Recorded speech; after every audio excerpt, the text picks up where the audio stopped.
দেখুন এই ফেসবুক পেজের মধ্যে page has no issues but এই রিকমেন্ডেশন সাসপেন্ডেড মোশন অ্যাট্রিক্স এগুলোর মধ্যে ক্লিক করলে আপনাকে দেখাচ্ছে যে আপনার যে প্রবলেমটা রয়েছে সেটা আপনি সমাধান করেন।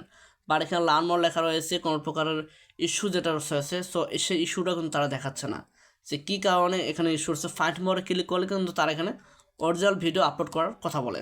সো যাই হোক, এখান থেকে আপনারা যে কাজটি করবেন, সর্বপ্রথম আপনাদের পেজের মধ্যে এসে আপনাদের যে ভিডিও রয়েছে, যে ফটো রয়েছে, যেগুলো কপিরাইট কন্টেন্ট, অল কন্টেন্ট আপনারা ডিলিট করে দেবেন। যেগুলোতে আপনার ব্যাকগ্রাউন্ড মিউজিক ইউজ করেছেন সব কিছু আপনারা ডিলিট করে দেবেন। সো ডিলিট করে দেওয়ার পরে আপনারা আপনাদের পেজের মধ্যে প্রতিদিন একটা করে লাইভ করবেন। সেটা আপনার 2 ঘন্টা, 3 ঘন্টা, 5 ঘন্টা, 8 ঘন্টা যাই করেন না কেন।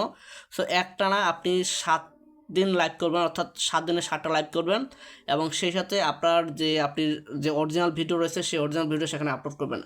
আপলোড করার পরে এখান থেকে এসে আপনার যে এটা পেজ স্ট্যাটাসে গিয়ে এটার একটা স্ক্রিনশট আপনারা নিয়ে নেবেন। সো স্ক্রিনশট নেওয়ার পরে আপনাদেরকে আমি কিন্তু বারবার বলে যাচ্ছি এই সেম কথাটা। সো এখানে এসে আপনারা হেল্পলাইন সাপোর্টে গিয়ে আপনার রিপোর্ট এই প্রবলেমে এসে এখানে কন্টিনিউ টু এ রিপোর্ট এতে ক্লিক করবেন। অ্যান্ড এটাতে ক্লিক করার পরে আপনাদের যদি পেজের সমস্যা হয় তাহলে পেজ সিলেক্ট করবেন, যদি প্রোফাইলের সমস্যা হয় তাহলে প্রোফাইল সিলেক্ট করবেন।